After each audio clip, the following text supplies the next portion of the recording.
A'udzu billahi minasyaitonir rajim. Bismillahirrahmanirrahim. Assalamualaikum warahmatullahi wabarakatuh. Kembali lagi bersama Mang Sukir di channel Sampul Hitam yang tentunya akan berbagi cerita. Dan untuk cerita kali ini masih melanjutkan cerita yang sebelumnya yang berjudul Bayi yang Kutemukan di Samping Mayat Ibunya. Cerita ini ditulis oleh Ratingkem. Dan bagi teman-teman yang ingin membacanya secara langsung atau teman-teman ingin membaca koleksi-koleksi ceritanya, teman-teman bisa langsung kunjungi link yang saya sudah siapkan ada di deskripsi. Dan tak usah berlama-lama, mari kita ke ceritanya. Selamat mendengarkan.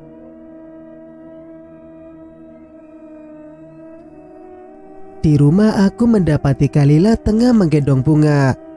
Dari raut wajahnya tampak ia sangat panik. Ibu dan Citra juga ada di ruangan yang sama. Sekilas, aku tidak lagi melihat Citra memakai kalung Kalila. Kali ini justru di jari manis ibu melingkar cincin yang kuhadiahkan untuk Kalila di anniversary yang kedua. Banyak sekali pertanyaan yang ingin kulayangkan pada mereka. Apa perkataan Seruni perihal Kalila, menantu yang terzolimi itu benar? Lantas kenapa Kalila tidak mengadu? Padahal aku akan membelanya jikalau ibu dan adikku berani menyakitinya. Mas, ayo kita ke rumah sakit, ajak Kalila, menghempas tatapan penuh curiga yang aku arahkan pada ibu. Iya, cepat sana.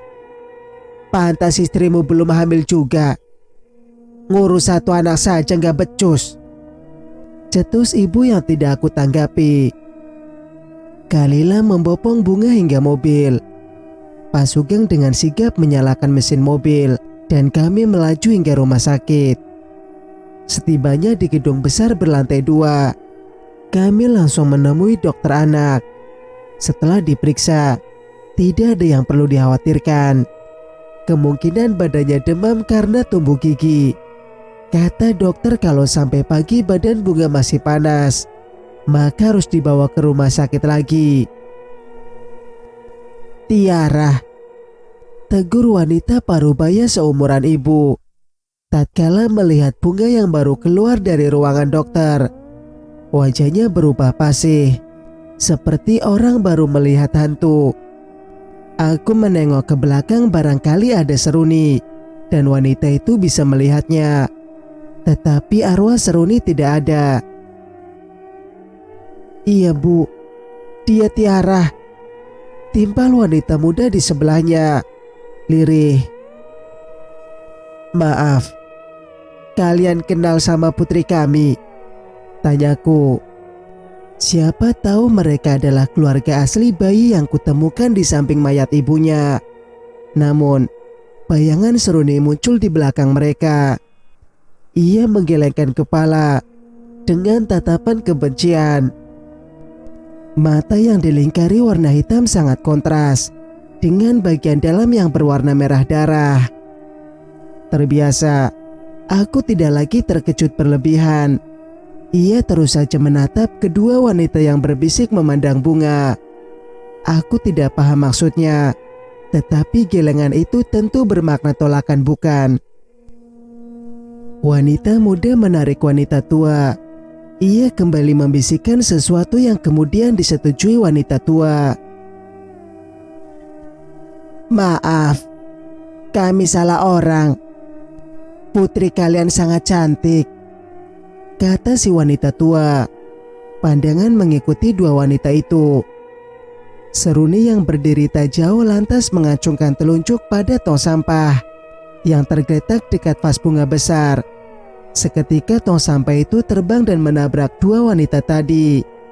Berteriak, mereka lari dengan saling berpegangan tangan. Mas, apa kamu tidak merasa aneh dengan mereka?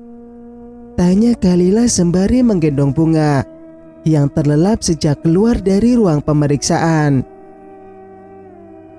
Mungkin mereka saudara Seruni, terkaku.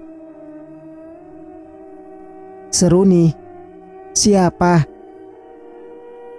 Ibu anak ini, jawabku. Mas. Kalila menghentikan langkah. Ia memicingkan mata ke arahku. Sebelum dia curiga dan membenarkan dugaan kalau aku selingkuh. Aku pun menceritakan mimpi semalam dan klien hari ini yang wajahnya mirip dengan pemeran dalam mimpiku. Termasuk sering munculnya sosok Seruni yang sedikit mengganggu pekerjaan. Jantungku berdegup kencang. Takut wanita yang sangat aku cintai ini tidak meyakini penjelasanku. Jujur aku sulit percaya, Mas. Demi Tuhan aku tidak bohong. Kalila kembali melangkah. Di mobil aku terus memohon supaya dia percaya. Menit kemudian, mata indahnya membulat sempurna menatap ke jok depan samping Pak Sugeng. Sayang, kamu kenapa? Seruni ada di sini, Mas. Lirihnya. Aku tidak melihat apa-apa, tetapi aku sangat yakin saat ini Seruni sedang membantuku menjelaskan perihal keberadaannya yang memang nyata. Singkat cerita, bunga sudah terlelap di ranjang. Begitupun dengan Kalila. Aku keluar hendak membuat kopi. Kepala rasanya senat-senut mendapati rentetan kejadian mistis yang aku alami. Kenapa Seruni selalu menghantuiku? Apakah dia ingin aku segera mempertemukan anaknya dengan Pak Anji, yang mungkin adalah bapak dari Bunga? Akan tetapi, ketika di rumah sakit, ia seolah menolak identitas Bunga diketahui dua wanita asing yang menyapa dengan nama Tiara. Siapa mereka? Apakah keluarga Pak Anji? Nanti saat ada pertemuan lagi aku akan memberitahu yang menimpa Seruni. Namun sebelum itu, aku akan memastikan dulu kalau dia memang tidak akan menyakiti Bunga, anak yang kini sudah menjadi bagian dari hidupku. Semilir angin menerbangkan gorden dapur. Aroma amis darah kembali menyengat hidung. Pandangan mengedar. Tak kujumpai sosok Seruni. Aku yakin kamu di sini. Terkaku dengan menatap sembarang arah. Tolong jelaskan kenapa kamu terus mengusikku. Apa orang yang aku bayar untuk memakamkanmu tidak menjalankan tugasnya dengan baik? Atau kamu ingin aku mengembalikan Bunga pada Pak Anji? Dia suamimu kan? Aku terus berbicara sendiri. Menit kemudian, sosok yang aku ajak bicara muncul. Wajahnya tidak lagi berlumuran darah. Hanya saja pucat layaknya jenazah yang mau dikebumikan. Tolong, jangan biarkan anakku tinggal bersama keluarga Mas Anji. Tolong jaga dia di sini, paraunya. Jadi benar, Pak Anji adalah suamimu? Belum juga menjawab, Seruni sudah pergi. Tawa seseorang membuat sosoknya menghilang. Ibu dan Citra, aku yakin mereka. Dari samping tangan ini seperti ada yang menarik. Sekilas, bayangan putih menampakkan wajah Seruni. Terus menitah tubuh ini supaya berdiri di belakang pintu kamar mandi. Jadi ibu meminta cincin itu dari Kak Kalila? Suara Citra terdengar. Iya. Habis ibu kesal sama dia. Ibu yang capek-capek ngandung Nathan. Dia yang selalu diberi barang mahal. Gak adil kan? Mending kalau dia memberi ibu cucu. Ini mah boro-boro. Nyusahin malah. Dengan tawa khasnya ibu menimpali. Untung saja Kak Kalila bodoh ya Bu. Dia tidak pernah ngadu sama Kak Nathan kalau kita sering merampas barang miliknya. Hatiku teriris sakit mendengar pernyataan Citra. Dua wanita yang aku anggap bidadari kesayangan, rupanya tak memiliki nurani. Bagaimana bisa mereka memperlakukan istriku seperti itu? Melihat Kalila, ibu selalu ingat seseorang yang sangat ibu benci. Lanjut ibu. Siapa? Ada deh, kamu tidak perlu tahu. Tidak bisa membendung, pintu ku banting. Mereka terkejut melihat aku keluar dengan raut wajah penuh amarah. Nathan, kamu belum tidur? Ibu tergagap, pun dengan Citra yang perlahan menggerakkan tubuhnya ke belakang ibu. Iya, aku belum tidur. Dan pendengaranku cukup jelas untuk menyimak semua yang kalian ucapkan. Jawabku. Ibu dan Citra. Wanita yang telah melahirkanku berusaha menjelaskan. Namun belum juga ibu melanjutkan. Wajah mereka menunjukkan ketakutan. Kak, di belakang kak. Kakak. Citra tergagap sembari telunjuk terarah padaku. Aku menoleh. Tidak ada apa-apa. Jangan mengalihkan pembicaraan. Katakan, sejak kapan kalian memperlakukan Kalila dengan buruk? Bukankah pernikahan kami sudah kalian setujui? Bukannya menjawab, ibu dan Citra malah berteriak, hantu! Lalu pergi meninggalkanku. Ibu, Citra, saya belum selesai bicara. Aroma amis darah kembali tertangkap hidung. Aku yakin Seruni masih berada di dekat sini. Dan ibu juga Citra pasti habis ditakut-takuti olehnya. Seruni, apa ini ulahmu? Kenapa kamu tidak membiarkanku mendengar penjelasan mereka? Suara tangis melengking. Wanita yang aku ajak bicara belum menampakkan wujud. Namun, isakan dan menyayat justru membuat bulu kuduk berdiri serentak. Gegas aku melenggang ke kamar. Kalila tengah menggendong bunga sambil mengayunnya. Kenapa? Badan bunga panas lagi? Tanyaku khawatir. Kutempelkan telapak tangan ke kening bayi mungil itu. Bunga tidak panas, Mas. Hanya saja tadi mendadak terbangun. Mungkin haus. Aku sudah buatin susu, tapi ditidurinya susah.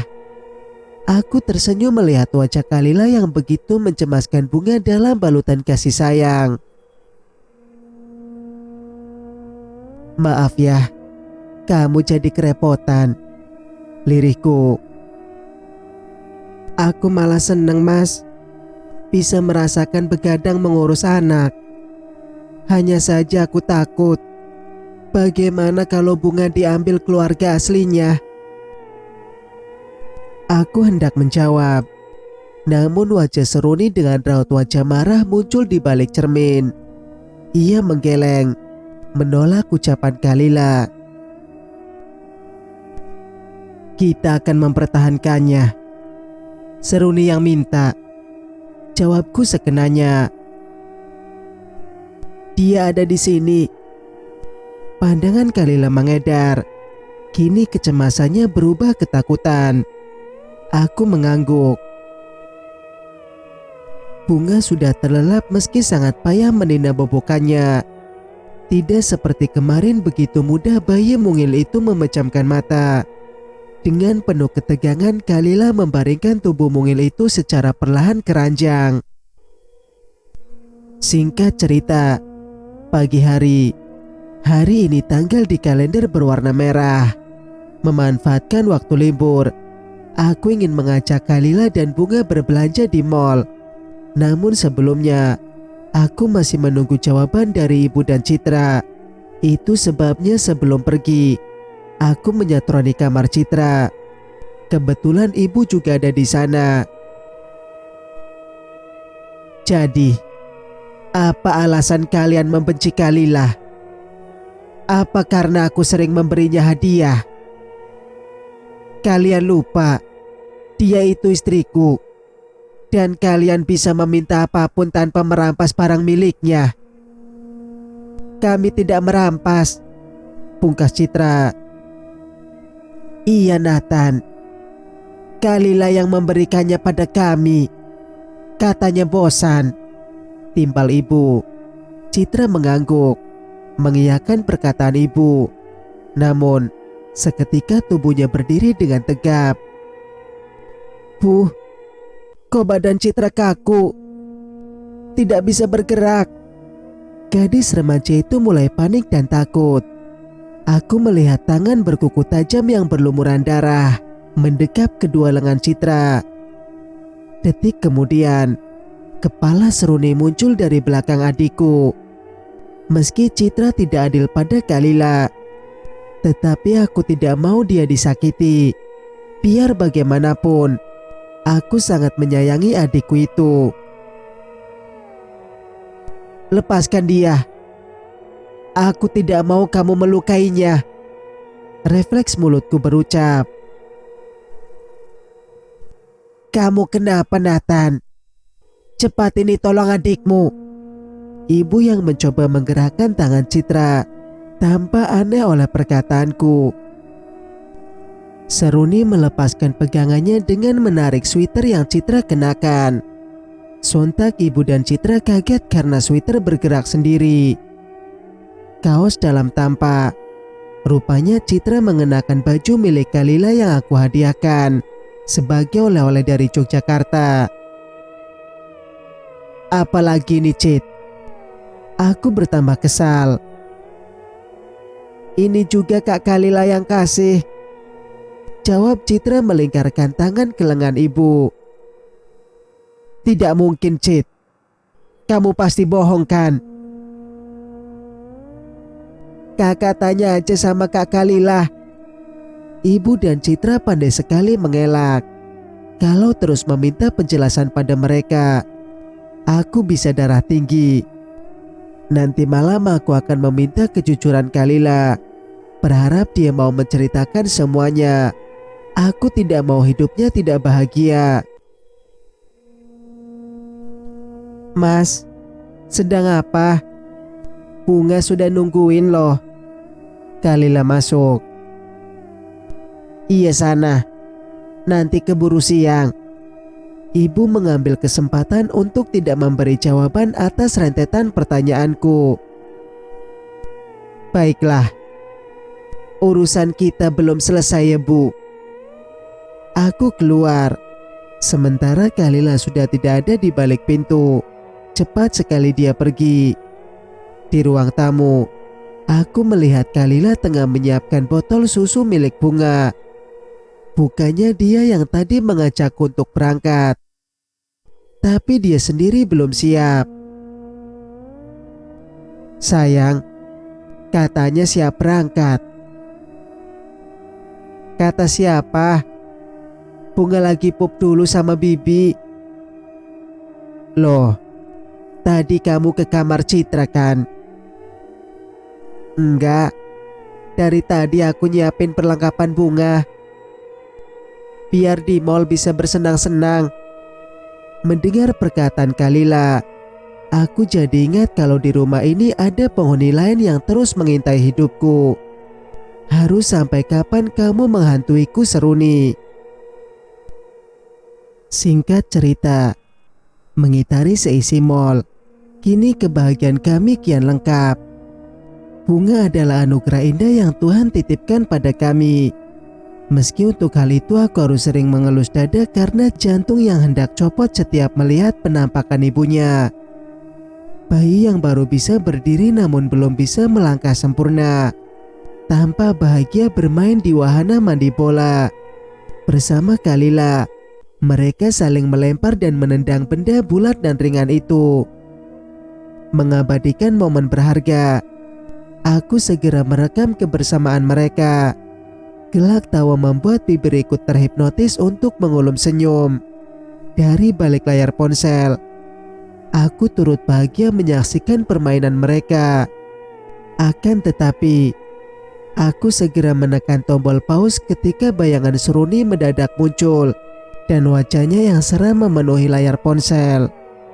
Menoleh, dada ini hampir berhenti berdegup tatkala sosok berbau amis sudah berada tepat di sampingku.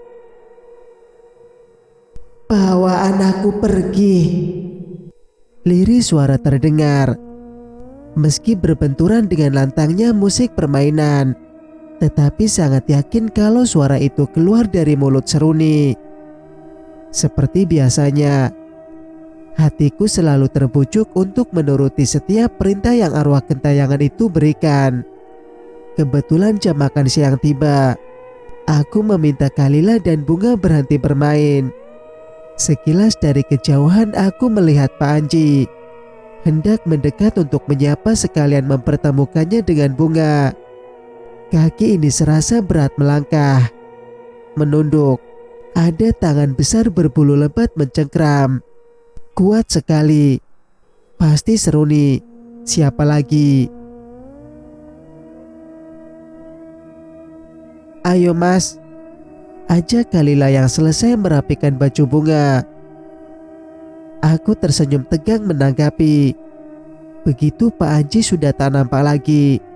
Tangan tadi menghilang. Kaki bebas melangkah kembali. "Kamu kenapa? Kok kayak orang bingung?"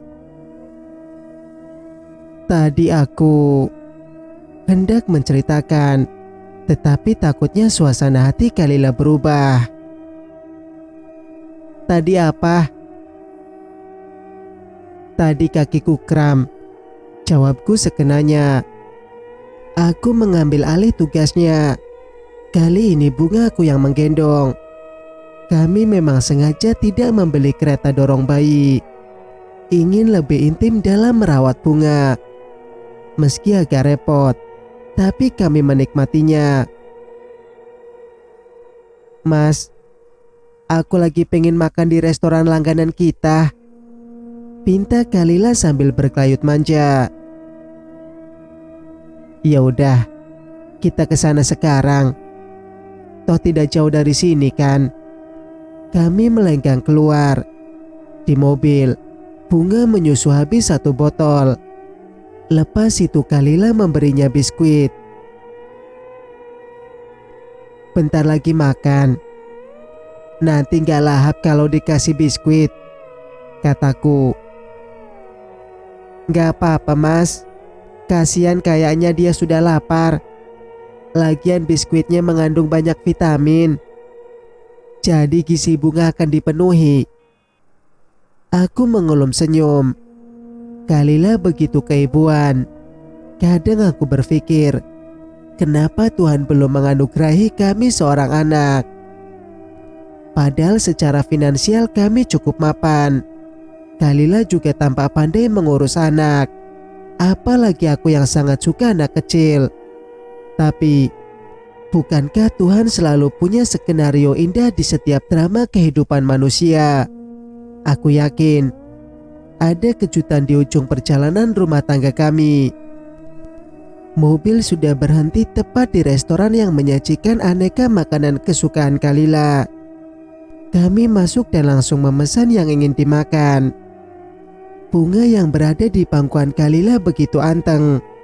Anak itu mudah beradaptasi. Entah kenapa, melihat Bunga, aku seperti melihat Citra sewaktu kecil. Aktif tapi tidak pernah rewel dengan siapapun. "Kita harus segera menyingkirkan Anji, Bu," terdengar suara dari balik pembatas meja. Kebetulan di restoran ini setiap mejanya ada penyekat. Jadi meski tempatnya kecil bisa menampung banyak pengunjung. Dan pengunjung bisa menikmati makanan tanpa malu dilihat banyak orang. "Kamu benar," Ibu juga sudah tidak sabar menguasai seluruh harta peninggalan bapaknya. Seruni sudah kita amankan, dan bayinya sudah hilang entah kemana. Tinggal Anji. Terus bayi yang kita lihat di rumah sakit, gimana kalau dia anaknya Seruni dan Anji? Itu mah gampang. Kalau seluruh harta sudah menjadi atas nama kita, anak itu tidak bisa apa-apa. Lagian nanti tidak ada bukti kalau dia anaknya Anji kan? Tapi Bu, sudah, tenang saja. Dia hanya bayi, tinggal sentil juga mati. Percakapan diakhiri dengan gelak tawa. Aku dan Kalila yang sedari tadi menyimak hanya bisa saling melempar pandang. Dari tatap matanya, pasti Kalila memiliki pemikiran yang sama denganku. Mungkin alasan Seruni menyuruh kami menyembunyikan identitas anaknya karena nyawa sang anak akan terancam. Lantas, setelah ini apakah aku harus memberitahu perihal rencana jahat keluarga Pak Anji kepada lelaki yang sudah menjadi rekan bisnis itu? Apakah akan dipercaya? Sementara fitnah atas Seruni yang dilayangkan keluarganya dengan mudah Pak Anji yakini.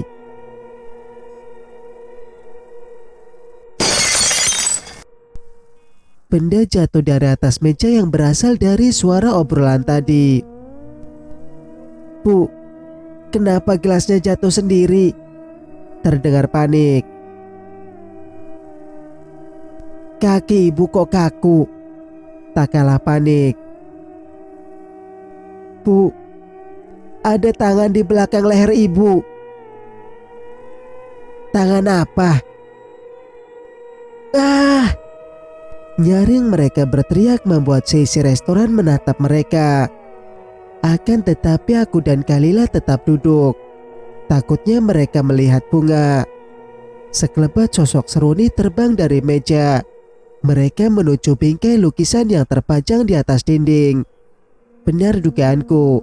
Semuanya ulah ibu dari bayi yang saat ini berada di pangkuan Kalila. Selesai makan, aku dan Kalila langsung pulang. Sepanjang perjalanan otakku terus berputar mencari solusi. Apa yang akan aku tindak lanjuti? Menurutmu, apa aku harus memberitahu Pak Anji perihal rencana jahat ibunya? Tanyaku pada Kalila yang tengah memainkan kaca mobil bersama Bunga. Aku juga nggak tahu, Mas.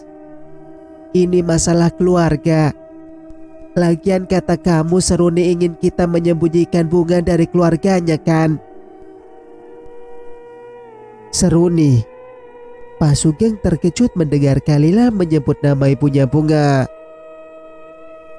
Iya Pak, Bapak kenal Seruni.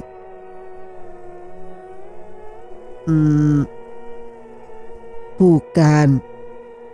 Namanya sama kayak nama itu Pak Baskoro. Tergagap. Aku tidak mengerti dengan ucapan sahabat kecil bapakku itu. Kenapa dengan bapak, Pak? Apa nama Seruni? Nama mantan pacar bapakku dulu. Gurauku yang ditanggapi senyum tegang Pak Sugeng dan tepukan ringan dari Kalila. Sedang tertawa, sosok Seruni muncul di jok depan. Ia menatap Pak Sugeng dengan lekat. Mungkin pernyataan Pak Sugeng terdengar olehnya. Menoleh ke arahku. Wajah nan pucat dengan rambut panjang menjuntai, seolah memintaku bertanya lebih lanjut. Aneh memang, aku merasa memiliki penerjemah dalam otak, sehingga mengerti setiap gerak dan tatapan Seruni. Pak, apa Bapak kenal Seruni? Tanyaku kemudian. Tidak Pak. Bukan siapa-siapa. Mungkin orang yang berbeda. Emangnya Seruni yang Bapak maksud siapa? Apa hubungannya dengan almarhum bapakku? Gimana ya? Maaf, aku tidak bisa cerita. Baiklah, kalau gitu biar aku yang cerita tentang Seruni yang aku dan Kalila bicarakan. Siapa tahu memang orang yang sama. Selain sopir pribadi, Pak Sugeng sudah seperti orang tua buatku. Sejak kecil kami memang dekat, karena dia teman bapakku, Baskoro. Sayangnya Pak Sugeng tidak mau memanggilku nak. Panggilan bapak dirasa pas katanya, karena statusnya sebagai sopir. Semua masalah dalam keluargaku tak jarang aku bagi dengan Pak Sugeng. Dia selalu bijak dalam memberi solusi. Tidak menyesal aku memintanya menjadi sopirku. Hubungan kami tetap terjalin baik meski bapak sudah meninggal. Merinci, aku pun menceritakan setiap kejadian mistis yang aku alami semenjak mengasuh Bunga, termasuk mimpi tentang Seruni dan sosoknya yang sering muncul. Tersirat ketakutan di wajah Pak Sugeng. Aku mengamatinya dari pantulan di kaca depan.